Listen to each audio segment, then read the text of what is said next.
Entrevista. Bueno, y ahora vamos a platicar con la que es doctora jefa del Laboratorio de Psicología del Centro Universitario de Los Altos, María Isabel Rodríguez Sainz. Ella nos va a hablar de prevención del suicidio y señales de alerta que todos debemos conocer. Doctora, ¿cómo está? Bienvenida, buenas tardes. Buenas tardes, muchas gracias por el espacio. Oiga, doctora, casi no hablamos del suicidio, me imagino que porque nos da, no sé si miedo o como que es mala suerte, ¿no? Como que dicen, no hables del suicidio porque en una de esas te cae. Entonces no hablamos de eso, pero tampoco hablamos de cómo detectar lo que usted nos propone de tema, a alguien que se va o se quiere suicidar. ¿Cómo le hacemos, doctora? Sí, pues de entrada, desmitificar el tema del suicidio.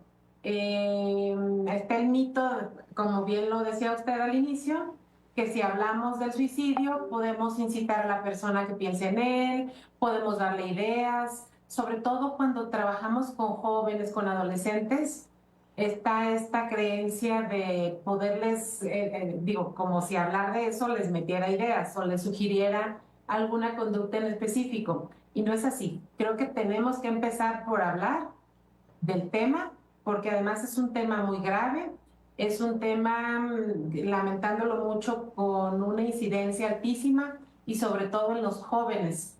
Esta incidencia de mortalidad es de los 17, 18 y se ha disminuido incluso la frecuencia en la edad.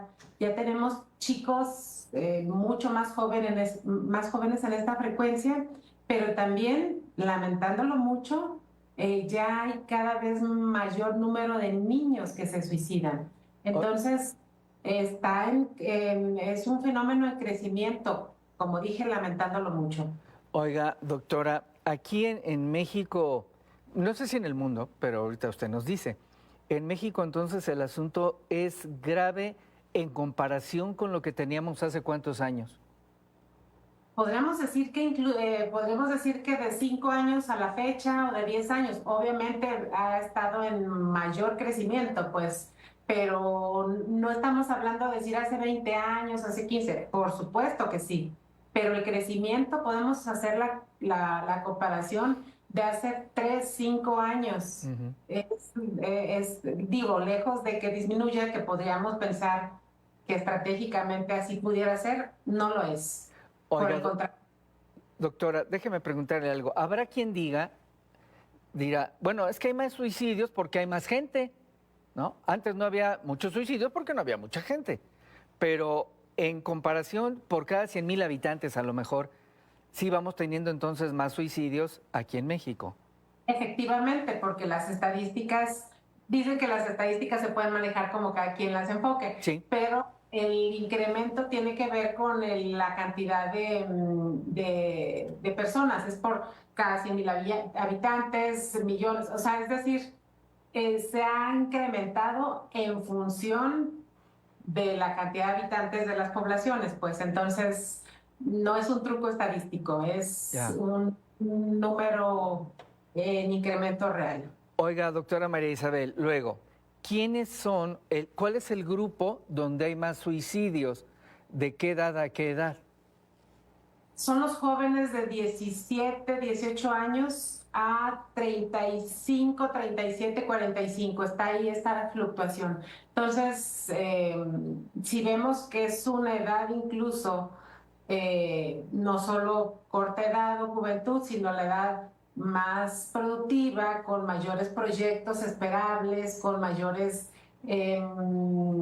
esperanzas de consolidar proyectos laborales, profesionales, familiares, pues estamos ante un fenómeno que impacta al grueso de población con estas características, pues no solo por edad, por todo lo que implica su estadio de juventud o de adultez, y todo lo que lamentablemente impacta cuando se consuma el suicidio o cuando tiene secuelas en la salud mental o en la salud física. Oiga, doctora, ¿más mujeres o más hombres? Lo intentan más mujeres y lo consuman más los varones. Oh, luego, de todos estos casos que ustedes han estudiado, ¿hay alguna investigación que nos diga, digo, no le podemos preguntar a alguien que ya se suicidó por qué lo hizo, pero hay algún estudio que indique que antes de suicidarse hubieran dicho por qué fue o cuál sería la razón? Hay algunos casos, muchos de esos casos en los que sí se logra identificar la causa, pero Ujú. déjeme decirle, la causa a veces no es la causa aparente, es decir, un chico que lo terminó la novia o Ujú. una chica que la terminó el novio. Ese, decimos nosotros, es la punta del iceberg. Es decir, ese fue el Ah, detonante, ajá. pero los factores que se vieron involucrados tiene que ver con esquemas de afrontamiento, probable depresión, impulsividad, o sea, hay muchos factores y lo que a veces identificamos como causa es el detonante. Y ese muchas veces sí se identifica cuando dejan una carta póstuma, cuando platicaron con alguien o cuando ya hay más de algún intento en el que la persona logra manifestar es que nada me sale bien, en todo fracaso, o me terminó mi pareja, o estoy enfermo de algo. En esos casos decimos, se identifica el detonante, pero no el detonante necesariamente es la causa. Ok, doctora, ahora, nosotros, ¿qué tenemos que ver en alguien o hasta en nosotros mismos para poder considerar que estamos en una región donde nos podemos suicidar? Sí, hay algunos signos y síntomas que nos pueden alertar. Ujú. Pueden ser conductuales, la mayoría de ellos son conductuales. A veces, aunque la persona no hable, bueno, ya es una conducta. Es una conducta típica si la persona mostraba interés en socializar o en ciertas actividades y se empieza a aislar, empieza a tener un lenguaje cargado de pesimismo, o de autodevaloración, es decir, todos estarían mejor sin mí, soy un problema para todos, soy una carga, los demás serían más felices cuando yo ya no esté, nada tiene sentido, o empiezan a desprenderse de cosas que eran significativas para ellos o ellas. Es decir, un objeto muy valioso, hacer encargos, le dices a mi mamá que la quiero mucho, a despedirse, a pedir disculpas, pueden ser signos de alerta. Decíamos también el aislamiento Ujú, ujú. social y familiar, en el que la persona, si bien es cierto, a lo mejor podría ser aislada, pero se aísla todavía más, si su lenguaje es mucho más limitado. Viven en un encierro a veces físico y emocional y toda esta serie de enunciados con este lenguaje podríamos advertir ciertas señales de alerta. Entonces sí hay que estar muy, muy atentos a eso. Oiga, doctora, pero luego, ya detecté yo que hay esta parte de conductas, ¿no? ¿Y qué hago? Sí, muchas veces la persona misma, si yo identifico que estoy en esa espiral Ujú. de desánimo, de desconexión, de apatía, de pesimismo, lo, difícilmente la persona misma se logra tener mucha conciencia para buscar algún tipo de ayuda. Hay personas que sí. Regularmente aquí lo que se sugiere es las personas que están alrededor, familiares, amigos, compañeros, pareja, es decir, acercar inmediatamente las ayudas que pueden ser la línea de la vida, que es un excelente recurso y que está disponible las 24 horas todos los días del año.